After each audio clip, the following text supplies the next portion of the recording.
Hello, everyone. Welcome to another exciting episode of Tiki Talka. So today, as you can see, we have a couple of extra guests. It's not just myself and Joey today. We have Michael and Bernardo. So we brought these guests on today because we are going to be doing a Real Madrid and Barcelona combined 11. Now, the premise of this is going to be based on this season's performances, not historical, not all time, just this season's performances.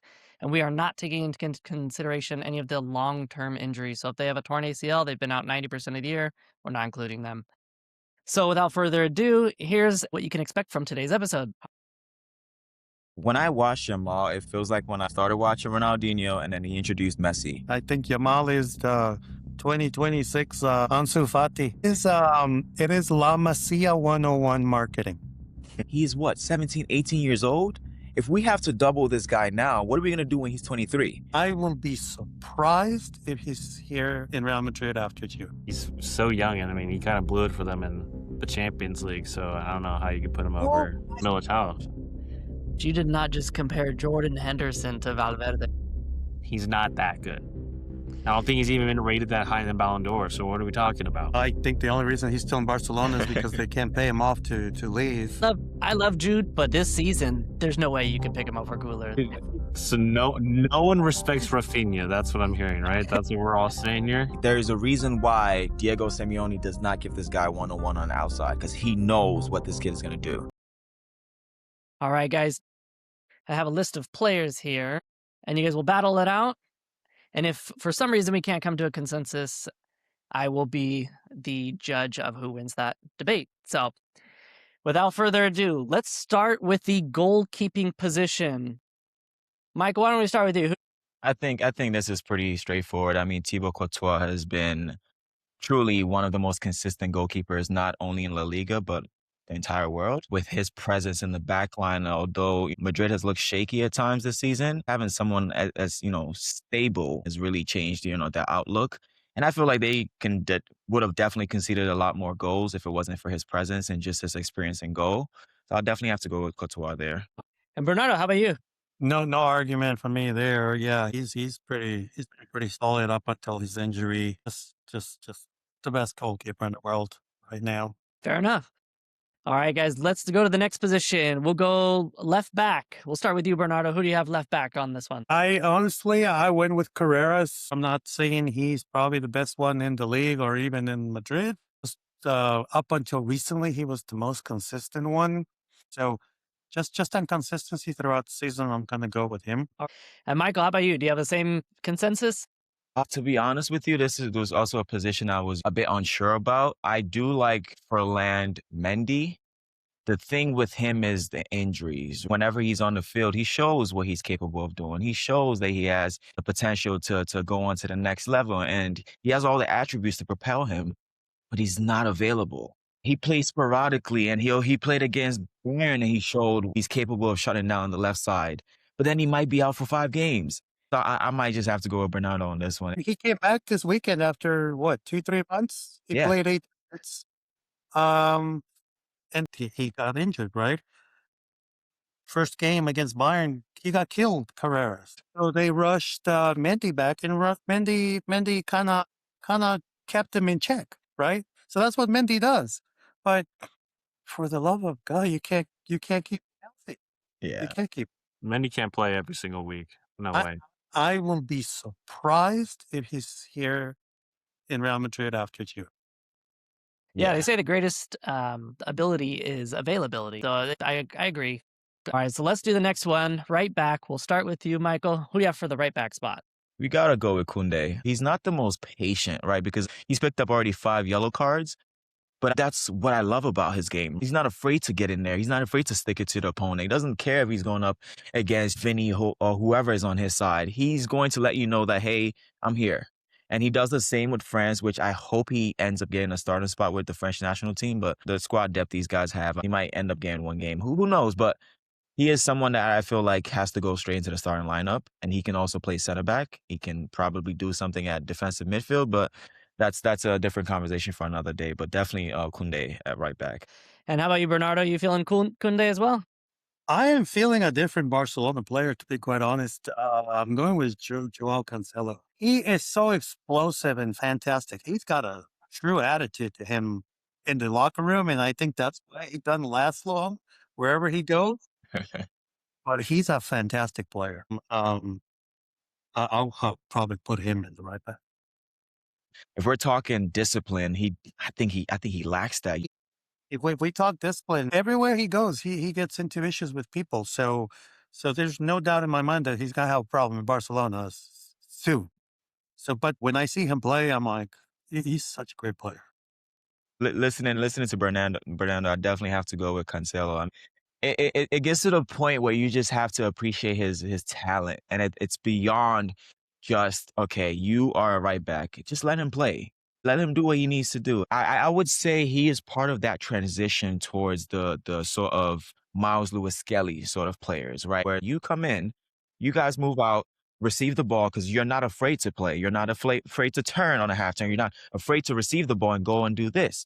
Dude, there's no way you just said Miles Lewis Skelly is like the archetype of that kind of. No, but I think I'm talking more so from What? No, Alves, Daddy Alves, Jordi No. Alba. What? See, Alves couldn't necessarily play and receive the ball in a half turn, though. He was explosive on the wing. I'll give him that. But we're talking receive between the 6 and the 8 or between the 6 and the 10, just 10 to 10. The forward don't have to drop. He has that. Skelly started as a midfielder, played out wide. Now we just saw what he did against Fulham, coming back into his natural position. So with Cancelo, he can play on the right back, but I think if you put this guy in the midfield, you do the same job, if not better. Those type of players are what we're looking at. Where maybe, Fernandinho with City, Fabian Delph, who could play left back, came inside. So I think we're at that age where these players, just let them play. Forget the tactics. Just put them out there. When no Ballon d'Or shouts for anyone in the right back position? We'll get to you. Don't worry. I'll say this season has been no surprise. He's doing exactly the same. And I think also with Barca's high line, him being so attacking minded, it's really helped him flourish. Someone that doesn't necessarily need to worry about tracking back or being defensively sound. He's doing very well in the system. So it's working out so far. And I want to say for Jules, I put him over Cancelo. Honestly, I think Cancelo, he's great going forward. He's probably, I think, a little better defensively than Kunde, but there's a reason why he's bounced around from club to club. And I'd rather have someone who is a little reckless going in a tackle than who's just a headache in the locker room. That's my on that. Honestly, if everybody was fit and at their peak, I think the best right back here would have been Carvajal. Well, and Trent was brought in to be Carvajal's replacement because he's 34. That was the plan all along. I just think nobody counted on the adaptation period thing. That's awful. And then here we are 3 coaches later, and nobody knows who they're playing for. So let's go ahead and do the center backs. We'll do the pairing of the two. So Bernardo, why don't you just kick us off with that one? So both of mine are from Madrid. I'm going to go with Rudiger and Militao. Just experience, consistency, credentials are there. Right now, it's just young players. In Barcelona, I couldn't pick any one of them over these two right now. I actually had Kubase, but one of the reasons why I had Rudiger initially was, for that simple fact, right? He's done it at all levels, from Roma to Chelsea and then to Madrid. Obviously, you can see it's a stepping stone, and he's always delivered. And he is somebody that understands what it takes to really make it at the next level. And he's shown that time and time again. So that's definitely why I would pick, Rudiger over him. Kubarse is a crazy shout for me. He's so young, and I mean, he kind of blew it for them in the Champions League, so I don't know how you could put him over Militao. Rudiger is one thing, maybe, but Militao is just, he's so good whenever he's healthy. They're not afraid to play the young players, especially if you're one of their own. They will do everything in their power to ensure that you get those minutes, just so that Spain or whoever else can come looking for you. But he's definitely an exciting prospect. Long way to go, and just similar with Yamal, which we'll talk about later, is just who knows what their upside looks like. But you think that he's better right now than Militao or Rudiger? If you put him next to Rudiger or Militao, he will look calm. He'll look very composed. No one has any love for the Barca club captain? He's on the bench, isn't he? He's on the bench half the time. yeah, that's true. Yeah, I had some love for him though, Joey, but yeah, he's kind of been in and out of injuries and hasn't been the same. Sure. All right, so we got Rudiger nailed on as one of them. And who do you guys have as your Definitely second? Militao. Wow, this is looking pretty Madrid dominant here. Funny because Barca's 11 points clear now. So let's see if it's the same thing going into the midfield. So let's start on left You wing. gotta go with Vinny. Now, Vinny is a bit controversial, and I know Rashford has been doing his thing, but we're talking about Vinny who can light it up at any second. And with Rashford, his issue is and has always been his consistency. He'll show you a flash, he'll cut inside, shoot top ends, and then go missing for 2 games. Whereas with Vinny, he's a constant threat. And I know he doesn't necessarily get tons of shots on goals, but he is someone you have to worry about.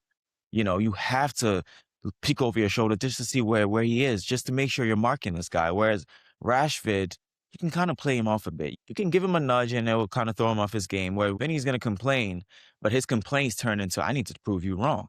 I need to get the ball now. Give me the ball now. I want the ball. He demands that. So you definitely have to go with Vinny on the left side.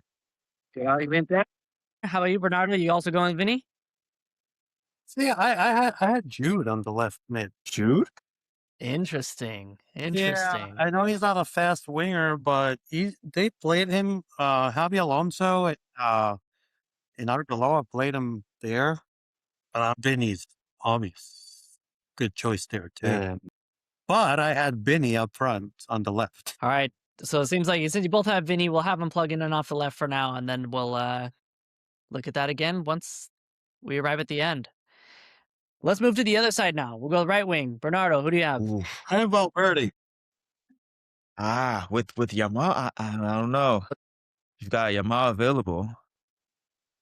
What made you go with Valverde there, Bernardo? He's played everywhere the last 2 seasons. He's natural on that side. I just love him in the midfield. I have Valverde in my 11, but more as an 8, right? Because of who I'm pairing him with. Now, similar to your point where he's versatile, he's more of a utility player.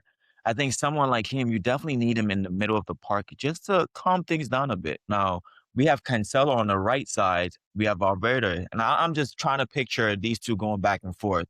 I just don't like those two on that side of things. I would definitely have Valverde in the middle, Yamal on the right side, have Vinny and Yamal just go one-on-one all day, ISO ball. I think you'll get a lot more out of those two on the wings. You just need guys that are just going to take players on, that are just not afraid. What are your thoughts, Joey? I think we can switch to a 4-3-3. Because a 4-4-2 does not do either one of these teams justice. Both of these teams just have so many gifted midfielders. It is tough. All right, so if we're moving to the 4-3-3, then I take it we don't have Vinny in this spot anymore. Is that right? All right, let me move him off for now. Looks like you both have Valverde in the midfield. Is that correct? Mm-hmm. Okay, and let's see. Maybe we'll just put him right here, right off to the right. Let's do the holding midfielder. No, I have a question about Valverde. Oh, okay. For you guys, do you consider him to be maybe in top 5 midfielders in the world currently? Current, yes. Told you, Joey. You Top try to get me to 5? that one. Michael? If you're saying yes, Fernando, would you like mind sharing which the other 4 in it, just so I can get a sense of what the list looks like? Yeah, of course. Joey, are you keeping it midfield in general? Or you want to do specific 8s? No, you can't switch it up. You said midfielder, That's so we're fine. going to go can go with midfielders that. because he plays with one who's already better than him. I think that's just off the top of the head. Not There's this one season. in Germany, it's off the top of my head. There's 2 in England. There's 4 for you right there. There's probably a better 10 and a better 6, obviously, in those positions. But 8, See, but when you say midfielder, I'm thinking all across the midfield. But when we start getting as specific, then that's a different category. I think his work rate alone puts him in there. He's everywhere. He can play offensively. He's versatile. He can play right back. He's all over the place. When he becomes an asset. Then to the team. Jordan Henderson for 2 years Oh was my a top gosh! You did 5 not just midfielder compare in the Jordan world. Henderson to Well, Valverde. you're talking about work rate, dude, which I love a workhorse, dude. Don't get me I wrong, would but use Milner if you're gonna do that. that doesn't mean you're a top 5 midfielder in the world. It means you just work your butt He off. has an engine that just never stops running. You couple that with the goals that he scores in big moments, and the way that he can play multiple positions and shut down some of the best wingers in the world. Jordan That's Henderson, why. from what year though? from, I want to say, let's say about Never. 19 to 22. Better question is what universe? It's not, you're praising his work ethic, which, like, for sure. Everyone wants him on their team, but top 5 midfielder in the world? No way, man. You That's know, just, I don't think Jordan Henderson was ever top 5. There was a point as to then neither is Valverde. I'm sorry. he was up there, but I would have Wait. never put him like. Wait, 2019, 2020, that sounds like the era where City were dominating. City probably had at least 3 of their midfielders in there with Bernardo Silva, ADB, Fernandinho. That's 3 right there. They probably had a right back playing center mid that could do the same job. And Liverpool was right up there with them, wasn't it? In it those still years. edged them, though. Salah, Fabinho, Mane, Firmino, Robertson, Alexander-Arnold, Van Dijk. Joey, neither here nor there. They got him in this team. He works hard for sure. Valverde works hard. He can play across anywhere in the midfield, but top 5 that's just crazy. Nah, it's just not. He's not top 5. He's not a top 5 midfielder in the world. No way. You want him on your team for sure, but he's not that good. I don't think he's even been rated that high in the Ballon d'Or. So what are we talking about? This is why he's underrated, because he gives other players the ability to do their thing because he's covering their asses as he's running around. That's fair. I'm giving you a warning. Any more of that, and you're gonna get a yellow card. Bring it on. All right. So who do you guys have as your holding midfielder? Frankie de Jong. Yes. And it took some time for him to gel and, transition into the starting 11, but this kid can play. He is natural. He's not starting. I don't want to sound like from the blast from the past, but we saw what he did against Madrid when he was with Ajax. We saw that. One man show. And this is a kid, when healthy, is probably one of the best holding midfielders in the world, not just Europe. His understanding of the game. He's played center back before, which I was actually surprised by because of his height and his stature. But he can do it all. And he's someone that I wholeheartedly trust to hold that midfield down on his own. There's nobody else that comes close to him. And how about you, Bernardo? Are you feeling the same? I think the only reason he's still in Barcelona is because they can't pay him off to leave. I'll put Pedri there all day long over. I think Pedri ages him a little bit over. He's just got the talent. I'm not a fan, but I can recognize talent. So he'll be my holding mid in this team. Are either of you willing to concede? I mean, they're both Barcelona players, so I'll let Michael pick. We've seen what Barca looks like without Frankie. Pedri's a workhorse. Pedri will always do what's needed, but I don't think he has the technical ability that Frankie has to produce on a consistent basis. Pedri will get in there. The 50-50 balls, he'll do what he needs to do. But we're talking about somebody that relieves a lot of pressure off the center backs. The center backs that are, to be honest with you, erratic. These guys, I don't trust them with the ball at their feet. But Frankie steps in and says, look, get out the way. You spread out. I'll receive the ball. I'll progress everything. Just don't worry about it. Just trust me and everything else will be smooth. All right, Frankie it is.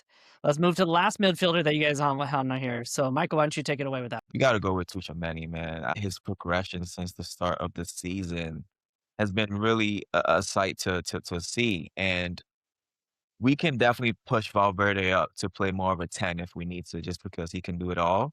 And just have Tchouaméni and Frankie just stay back. Play more of maybe two deep line and sixes, but I think that works. I would love to put Pedri there, don't get me wrong, but I think we're talking about somebody like Tchouaméni who is a little bit more offensive-minded and a little bit more of I would say, a badass, for lack of better words. Somebody that I can, like I said, trust to go up in there and get up in your face and let you know he can play this nice guy thing, but I think when it comes down to the dirty work, I think Tchouaméni just edges Pedri just a slight bit. But I would put there as Jude Bellingham. If I'm having Frankie de Jong play the holding mid, then I'm going to go forward with Valverde and Jude. And Bellingham is just an all-out star attacking mid. He's proven it. He's did it last year, did it the year before. What about Arda Güler? Thank you. Thank you. Somebody thank you, Michael. Oh, my God, man. Oh, yes. Just again, on experience, I've seen Güler choke a couple of times. He was injured quite a bit too. So if you're picking a team tomorrow, based on this season's performances, not even a question still, dude. What are you talking about? You're picking Jude over Arda and come on. Doesn't matter if Jude's been hurt for most of this year. It's Jude. Gula, he does choke in, big moments, and I think he does definitely play better playing higher up on the pitch than he does playing in the center of the park. That was right there for you, Joey. Nice yellow card for you. For what? I love Jude, don't get me wrong. Great first season when he came in. But this season, there's no way you can pick him over Gula. Turkish Messi, tearing it up. But you're thinking that because this is the season he broke out. Yeah, because he got a chance. Ancelotti didn't let him play. And look, they're finally letting him go, and he's just tearing it up. And for a lot of players his age, oh man, they can just be turned off, right? Devastated, set them back. When he got his opportunity, he's taken full advantage of it. I think sometimes with the likes of the Jude and maybe Vinny, these guys can get a bit complacent because 9 times out of 10, they do have a starting spot. Their reps are going to talk to the coach like, hey, what's going on? Arda has to prove himself consistently. He's already starting for Turkey, and I get it. Turkey's not England. But the thing with Jude that is a bit frustrating at times is we know what he's capable of doing. Where can he play consistently? I want somebody that I know is my 10 versus you can play 10 today, 8 tomorrow, 6 tomorrow, maybe on the left wing. It's a bit frustrating because we know how talented and his potential, but he's not a Valverde. He's not. You can move Valverde around. When you move Jude around, it's a bit like you're trying to just fit him into the starting 11, even if it means tweaking your system to fit him, but then you're doing that, and then now you have Mbappe and Vinny on the same line receiving the ball. It's just a whole mess. Arda understands, okay, this is not my team. I'm still going to ball out. I'll still give you 2 goals against Bayern. I'll give you that free kick if you give me the opportunity to. He's still young. He's going to make those mistakes. But he is someone in the next 2 to 3 years, we probably won't be having this conversation. The first name is probably going to be his. And he's had so many coaching changes, but he still stood firm and said, I still have a point to prove. He didn't get loaned out like Endrick did. They kept him around for a reason. With a squad with maybe 10 to, I don't know how many center midfielders these guys have. They kept him around. So, Bernardo, it's going to be a Madrid player. Who are you going with the final pick? Consensus is to be Arda, so it's between you and Michael. Your guys' team. I mentioned it. Like I don't know how religious you watch these games, right? But one thing I noticed about him too is he doesn't get back a lot. Play fizzles out, everybody gets back, and he walks. Ancelotti used to get on them a whole lot. He knocked that out of Vinny because Vinny used to do that. Everybody got back, and Vinny would walk back. He got out to him every time, and finally now you see Vinny getting back with everybody. But let's go with Arda. There's a big omissions, obviously, but that's you have 2 great teams, so you're gonna have omissions everywhere.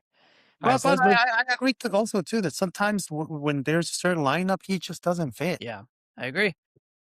All right, next one, let's move to the left wing. Bernardo, why don't we start with you? Who do you have as your left winger? Vinny, no contest. No contests there, huh? Nice and easy. We got Vinny. What do you think, Joey? You look like you're struggling. So no one respects Rafinha. That's what I'm hearing, right? No, That's what we're all saying here. Fantastic player, but you got to pick it between the two, and one edges the other one out. Based on this season, if this was last season, Joey, I'd agree with you. It's Rafinha. Based on this season, they're kind of equal. Not my team, guys. Joey's just bitter. I think Rafinha is a real game changer, and he will go and win you a game. And I think Vinny, he has a rep that doesn't really tell the full picture about him. I think Vinny is a fantastic player. He's very talented, but don't really see him being this real clutch player. Whenever he's had these big time moments, it's always in the middle of a competition against a lower end team. It's never against Madrid or Barca. The Champions League goal, call me bitter, when they won that final against Liverpool. He only got that because he was just completely left abandoned by the right back on Liverpool, who is now his new teammates. Which one? We beat Liverpool a couple times. Small team, Bayern Munich, a small team. I mean, I don't call Munich a small team. No, who's calling Munich a small team? Well, you're saying he only shows up against small teams. When they won the Champions League 2 years ago, he scored these amazing goals. I mean, that Bayern team wasn't, a very good team. I mean, this Bayern side has now finally come out of a kind of, I guess you can call a rough patch, dark 3-year stretch of theirs, recently. That's why, a new team recently won the Bundesliga, right? So, I mean, wasn't a very good Bayern team, in my opinion. So I think if that Madrid team took on this current Bayern team, that Madrid team's not beating them. No way. This Bayern team is unreal. I just don't think Vinny's reputation's really earned. He's very good, but Rafinha, he kept Leeds up, for goodness sakes. He kept them out of relegation. He arguably should have won the Ballon d'Or last season. If it was Vinny from 3 years ago, for sure, I think I'd take him over Rafinha. Yeah, any day of the week. And I think this past year, it has to be Rafinha. But I think he's more of a impact player across the board than Rafinha has ever been, because Rafinha disappears. Let's move to the other side. Michael, why don't you start with this one? Who do you have on the right wing? Man, all day long, Yamal. My goodness. When I watch Yamal, it feels like, and I'm going to do it, it feels like when I started watching Ronaldinho and then he introduced Messi. I think what I get from it is that excitement. Not necessarily, the talent or anything like that, but it's like, what is he going to do next? The anticipation. It's like, what is this kid going to do? I watched him against Atletico Madrid, 4 defenders in front of him. I'm like, oh yeah, just cross the ball. Finds a way to get 2 shots off in a span of half a second. And it's like, this is what Barcelona is all about. Trusting the youth, giving the youth the opportunity to, display their skills on the world stage. And that's exactly what Yamal does. And he's doing the same thing with Spain. So it's not just one-sided, whereas he's getting a ton of, freedom with the club team. On the national stage, they have to double this guy. And that says a lot. Kudos to obviously the coaching staff that works with him behind the scenes. But he's 17, 18 years old? If we have to double this guy now, what are we going to do when he's 23? Because he is younger than Olise, right? And Olise has been doing this since Reading and etc. But we're now starting to see everything because Olise is playing for Bayern. Yamal is doing this at a younger age. It's scary at this point. And I don't think he's a player that will ever be available on the transfer market. Let's just be honest. I don't know what he's going to cost in 5 years from now. I don't even want to think about that money. I don't even want to think what Barcelona is going to have to do to keep this guy. This kid is exceptional. I hear that. Before we move on to you, Bernardo, I want to ask you just a quick fire question, Michael. Jamal or Saka? Jamal. Good. Thank you. Joey had his red card ready. Got the freak out, dude. It's kind of sucks because Grudo should be playing higher up, and if Yamal didn't exist, me personally, if I was doing this with you guys, I'd have Grudo up on the right wing, but kind of stinks because Yamal it's kind of unreal. I mean, I don't know how that makes a Madrid fan feel. Seeing Barca just kind of have another generational winger just basically spawned from nowhere. Yeah, I might have been with you, Joey, having Arda up there, but I don't know if I could put him over Yamal. Yamal is just out of this world right now. So, well, Bernardo, who did you have on that right wing? Well, I'm sorry, I'm going to break some hearts here. I'm going to have to go with Brahim. I think Yamal is the 2026 Ansu Fati. He's a product of the Barca marketing machine. Joey, where is it? Where is it? No, that's a quick yellow, dude. I get the Ansu Fati comparisons, but I don't think Ansu Fati was this productive on both club and international level. It is La Masia 101 marketing. What they're doing with Cubarsí, what they're doing with Gavi, it's what they're doing with Eric Garcia, with Bargi.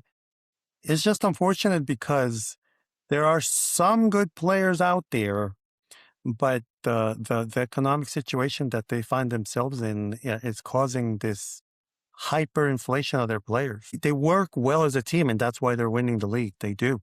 You can't take that away from them. But individually now, I don't see it. I'll tell you this, just so you know where I'm coming from. I don't see it in Messi either. Bring out the other one, Joey. Bring it out. To me, the best Argentinian player of all time Diego Maradona, and after him is Angel Di Maria. No. No, Wow. no, no, Now we're no, just no, chatting no. shit. No way. Di Maria over Lionel. I'm a Madrid fan myself, but that's maybe a little too far out there, a little too biased I there. just don't see it. I never seen what people see in him. So let me make sure I'm hearing this clearly, Bernardo. We have Messi, who in most people's eyes, not everybody, but it's 50-50 between him and Ronaldo as of late, being the GOAT ever. You don't have him in there. You don't have him not even as the GOAT, but not even as the top two in Argentina. You're probably the third, although Riquelme is up there. Di Maria over Riquelme is just a take I was not prepared for. Like, I think there's been better players than Messi out there. At least Ronaldo has proven himself in the top leagues, Michael, you're the resident Barca fan here. What do you have to say about that? I'll start off with Yamal. This kid has 27 goals and assists in 28 games. He has 16 goals on 37 shots on target, which is about 43%. So essentially what that sounds like to me is if he shoots it, there's a chance he scores straight. This guy's being triple teamed for a reason. It's not for fun. It's not for gimmicks. There's a reason why Diego Simeone does not give this guy one-on-one on the outside because he knows what this kid is going to do. His production level has not decreased. Every game is either he scores or he assists. He doesn't have a bad game. Now, to the Messi one, that one, it's subjective. Ronaldo has, for a very long time, been known as a traditional goal scorer. You take that out of his game, Portugal doesn't do anything. He doesn't have a knockout goal. When you need him to do something for his nation, he hasn't. Don't bring up World Cup knockout goals. No, they hate to hear about the knockout goals. I'm just saying, if you need somebody to do it on the national and international level, Ronaldo hasn't done it. Messi has time and time and time again. Because he's got Infantino. No. Messi runs the show. Everything runs through Messi. Messi doesn't have a good game. Best believe Barcelona or Argentina are going to lose, or Inter Miami are going to lose.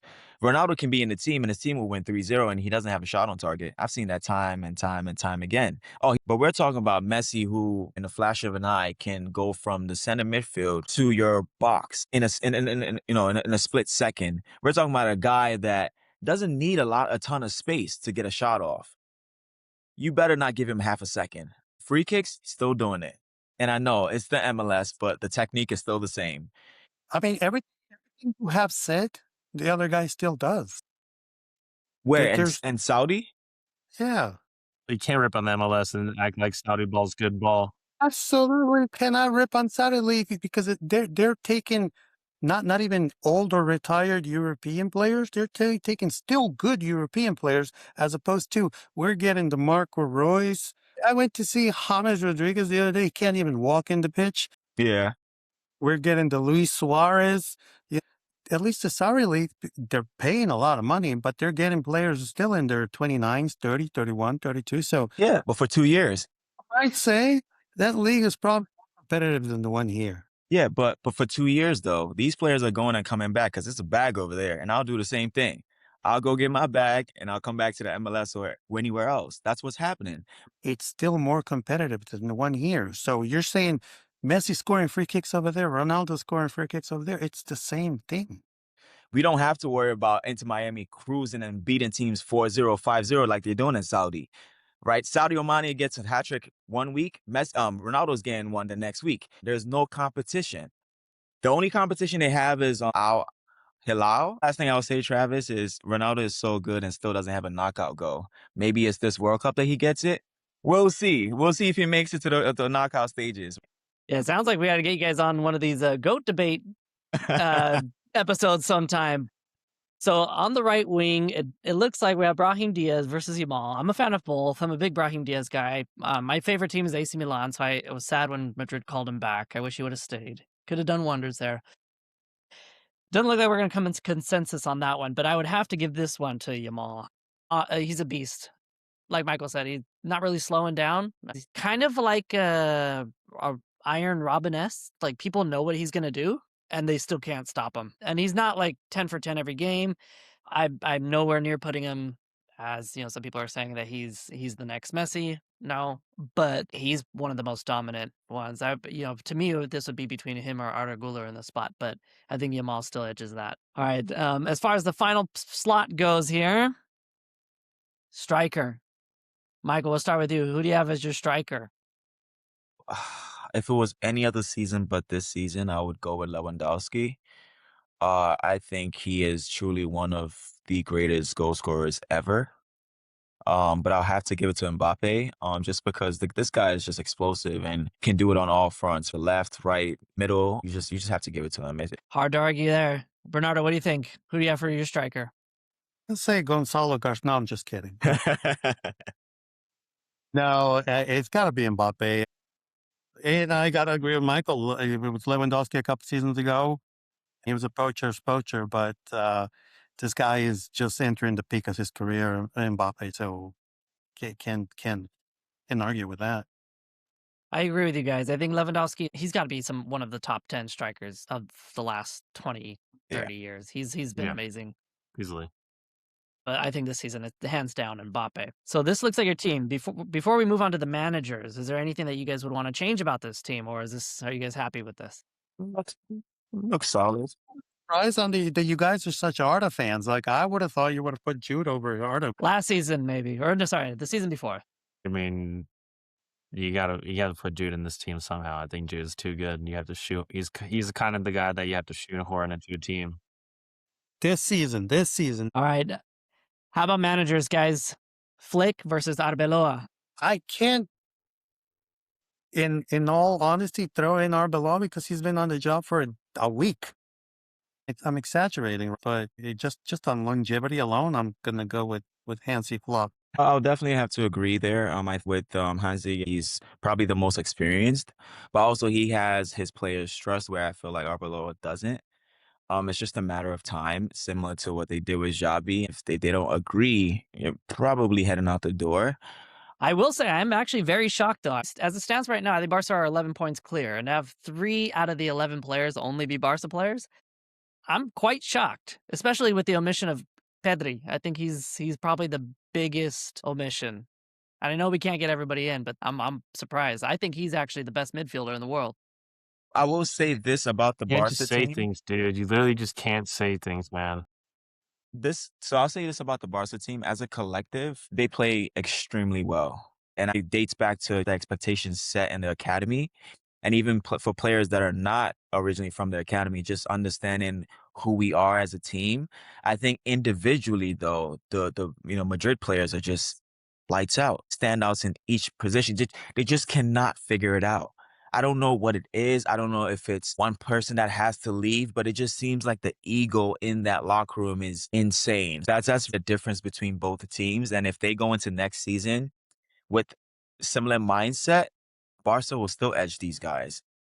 It just won't work if these guys can't play together. Fair enough. And Joey, so many pundits and analysts rate Pedri. I'm surprised you don't. It's not that I don't rate him. Best in the world, though? All right, guys, so that's all we have time for today. Thank you to our guests, Michael and Bernardo, for coming on. It was fun. Hope to do it again. So, Michael, if our guests want to follow you, where can they find you? You can find me on Instagram. It is Who Is Michael. So instead of the I, it's a 1. So it's Who Is Michael, M1CHAEL. All right, guys, thanks again. We will catch you on next week's episode of Tiki Talka.